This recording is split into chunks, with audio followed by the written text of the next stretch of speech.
Our religion, the Muslims created many of the higher mathematics that ended up being developed in Europe with calculus to solve religious problems.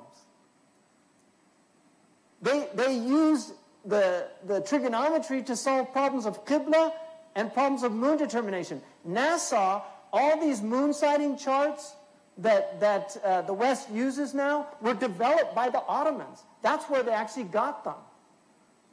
The Ottomans were using trigonometry. I have a book, a handwritten manuscript on the Azyaj, the charts that they used to do for moon sighting. And now we've got people that ignore them. They're looking for the moon in a place where it's impossible to see the moon. By consensus. It's a ilm qat'i. And we've got fuqaha saying, no, but the book says if two just people see the moon, then we fast or break our fast. But if science says it's impossible for those two just people to see the moon, they must have seen something else. Like Shaykh al-Qadi, who went out to sight the moon with a man, and the man said, subhanallah, there it is. And Shurayh's looking, he said, I don't see it. He said, right there, look. He said, I don't see it. He said, subhanallah, it's right there. And so Shurayh looked at the man, he noticed one of his eye had curved over in front of his eye in a crescent form. And so he took it, moved it back, and he said, do you still see it? He said, subhanallah, it's gone. This is what we're dealing with. There's so many things you can see in the sky. Anybody that's gone moon sighting over a period of time knows how tricky moon sighting at the early stage, the birth of the moon, is very difficult to see. But if science says you cannot see it, according to our usuli scholars from centuries ago, they said that al-falaki yanfi al-ru'ya wa la yuthbituha. This is al-Qarafi, one of the greatest usuli scholars of Egypt. He said, the astronomer negates a sighting. In other words, if the astronomer says that he couldn't have seen it, it's impossible. Because that knowledge is not new knowledge. It was developed centuries ago.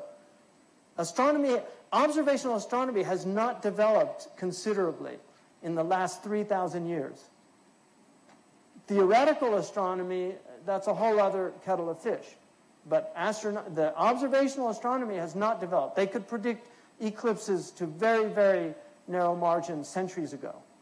They knew when new moons would arrive. They knew when it could be seen. They knew what day it could be seen.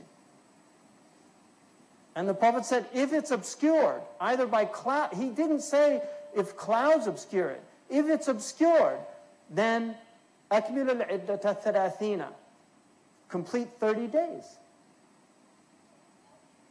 And the other hadith, فَقْدُرُوا, calculate it.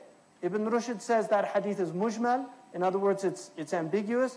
And the mubayyin, the clarification of it, is in the other riwayah, فَأَكْمِلُوا الْعِدَّةَ ثَلَاثِينَ. And he negated calculation. There's only 3 scholars in the history of Islam that permitted calculation.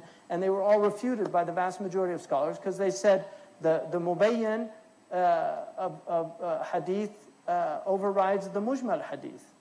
Anyway, that's a whole other debate. But my point is the loss of this balance between natural sciences and between the sciences that are based on revelation is a crisis in our ummah.